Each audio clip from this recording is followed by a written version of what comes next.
Assalamualaikum warahmatullahi wabarakatuh. Apa kabar pemirsa? Semoga kita selalu dalam lindungan Allah Subhanahu wa taala. Amin. Hijau Surga kali ini hadir untuk Anda untuk berbagi informasi dan semoga menginspirasi dan menjadi motivasi aktivitas Anda hari ini. Pemirsa Hijau Surga, akan datang sebuah masa di mana bumi yang kita tempati ini akan mengalami keguncangan seguncang-guncangnya. Dan bagaimana hal itu bisa terjadi?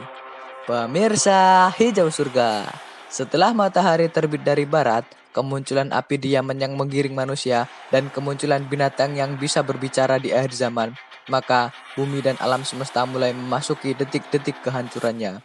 Kiamat yang telah dijanjikan Allah Subhanahu wa taala segera terjadi. Entah berapa tahun atau bulan bahkan hari, semuanya tidak ada yang tahu. Tiba-tiba, suara menggelegar terdengar di seluruh alam semesta. Maka seluruh makhluk di dunia terkejut, sangkakala telah ditiup malaikat.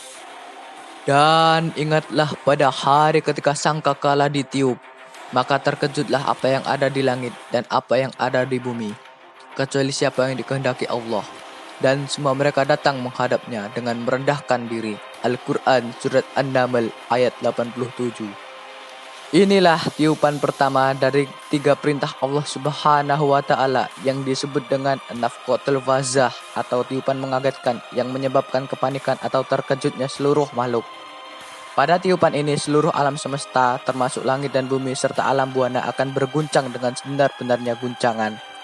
Mendatarkan gunung dan bumi dengan selumat-lumatnya, meletuskan gunung-gunung dengan dahsyatnya sehingga menjadi debu yang berterbangan. Membuat laut-laut saling beradu dan mengeluarkan api yang menyala. Langit akan pecah luar biasa dan hilanglah hukum gravitasi yang biasa kita kenal. Bintang-bintang berjatuhan, planet-planet saling bertabrakan, bersatulah matahari dengan bulan dan hilanglah cahayanya. Setelah itu, keadaan alam semesta kembali seperti sebelum Allah menciptakannya. Hal ini terjadi dengan tiba-tiba saat semua manusia saling sibuk mengurus urusan dunia mereka. Allah Subhanahu wa taala berfirman, dan mereka orang-orang kafir berkata, kapan janji hari berbangkit itu terjadi jika kamu orang-orang yang benar? Mereka hanya menunggu satu teriakan yang akan membinasakan mereka ketika mereka sedang bertengkar. Sehingga mereka tidak mampu membuat suatu wasiat dan mereka juga tidak dapat kembali kepada keluarganya. Al-Quran Surat Yasin ayat 48-50. Tiupan sangkakala yang pertama sangat panjang. Seluruh makhluk ketakutan dan amat terperanjak. Dampaknya pun amat sangat dahsyat. Sebagaimana disebutkan dalam Al-Quran. Sehingga ibu yang menyusukan anaknya akan melepaskan, mencampakkan anaknya. Orang yang hamil tiba-tiba melahirkan anaknya walaupun janinnya masih muda. Manusia juga lintang kukang seperti kupu-kupu berterbangan. Suara menggelegar menyebabkan keguncangan dan kepanikan semua yang berada di langit dan di bumi, kecuali siapa saja yang dikehendaki Allah Subhanahu wa taala. Lalu siapakah yang dikecualikan Allah Subhanahu wa taala yang tidak terkena dampak dari tiupan sangkakala pertama ini? Meski bersumber dari riwayat yang tidak terlalu kuat, sebagian ulama menjelaskan mereka itu adalah para nabi dan orang-orang yang syahid. Mengapa demikian? Bukankah Allah Subhanahu wa taala telah mengatakan kepada manusia bahwa sebenarnya orang-orang yang mati syahid itu masih hidup, tidak mati dan terus mendapatkan rezeki dari Allah Subhanahu wa taala sebagaimana difirmankan Allah Subhanahu wa taala. Dan jangan sekali-kali kamu mengira bahwa orang-orang yang gugur di jalan Allah itu mati. Sebenarnya mereka itu hidup di sisi Tuhan yang mendapat rezeki. Al-Quran Surat Ali Imran ayat 169. Pertanyaannya, lalu, di manakah ruh-ruh para syuhada yang masih hidup saat ini? Nabi Shallallahu Alaihi Wasallam mengabarkan dalam sabdanya, sesungguhnya ruh-ruh para syuhada itu ada di dalam tembolak burung hijau. Baginya ada lentera-lentera yang tergantung di arsy. Mereka bebas menikmati surga sekehendak mereka. Kemudian singgah pada lentera-lentera itu. Hadis riwayat Muslim.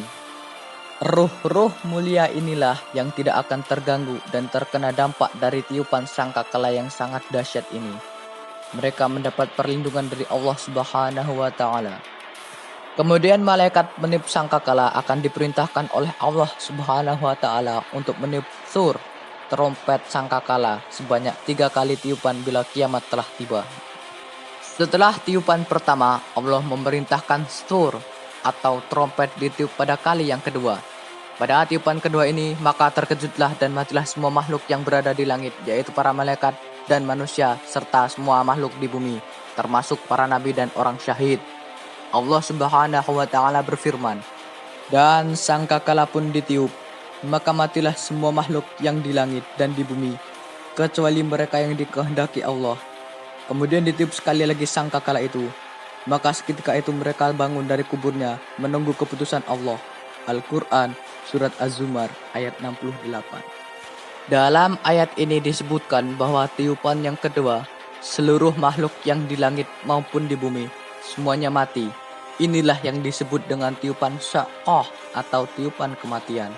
Namun pada tiupan kedua ini, Allah Subhanahu wa Ta'ala juga masih menyisakan sejumlah makhluk yang tetap hidup.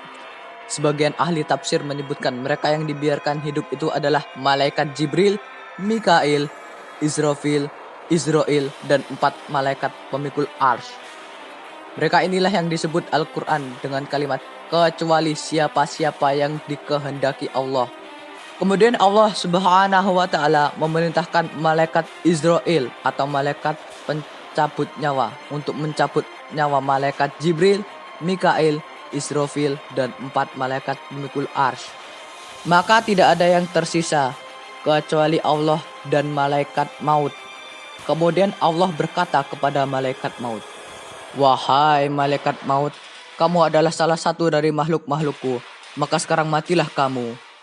Dengan demikian matilah malaikat maut, maka tidak ada yang tersisa kecuali Allah yang maha perkasa, yang maha hidup, yang tidak pernah mati, yang awal, yang tidak ada sebelumnya sesuatu apapun, yang akhir, yang tidak ada sesudahnya sesuatu apapun. Kemudian Allah berkata, "Akulah raja, akulah penguasa.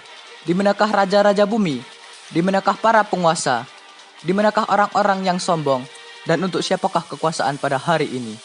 Pada hari itu, Allah Subhanahu wa Ta'ala menunjukkan keperkasaannya dan keesaannya, bahwa sifat sombong itu hanya milik Allah. Imam Muslim meriwayatkan sabda Nabi Shallallahu Alaihi Wasallam, Allah Azza wa Jalla akan menggulung langit-langit kelak di hari kiamat. Kemudian ia mengambilnya dengan tangan kanan dan berfirman, "Akulah raja, di manakah orang-orang yang selalu bertindak sewenang-wenang? Di manakah orang-orang yang selalu menyombongkan diri?" Kemudian Allah menggulung bumi dengan tangan kirinya dan berfirman, "Akulah raja, di manakah orang yang selalu bertindak sewenang-wenang? Di manakah orang-orang yang selalu menyombongkan diri?"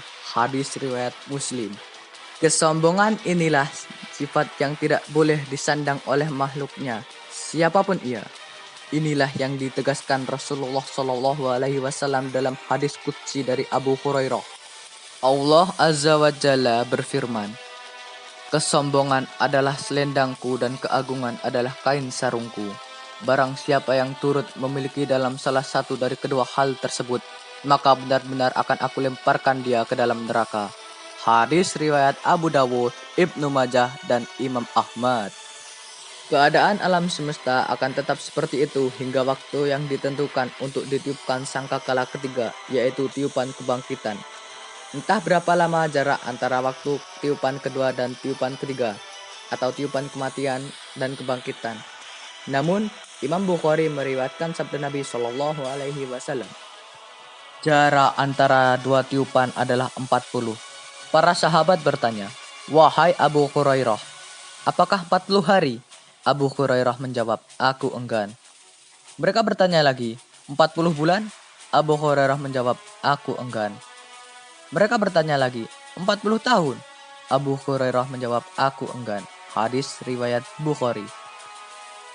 Meski Nabi Shallallahu Alaihi Wasallam menyebutkan angka 40 kepada Abu Hurairah, akan tetapi Nabi tidak menjelaskan apakah 40 hari, bulan, ataupun tahun.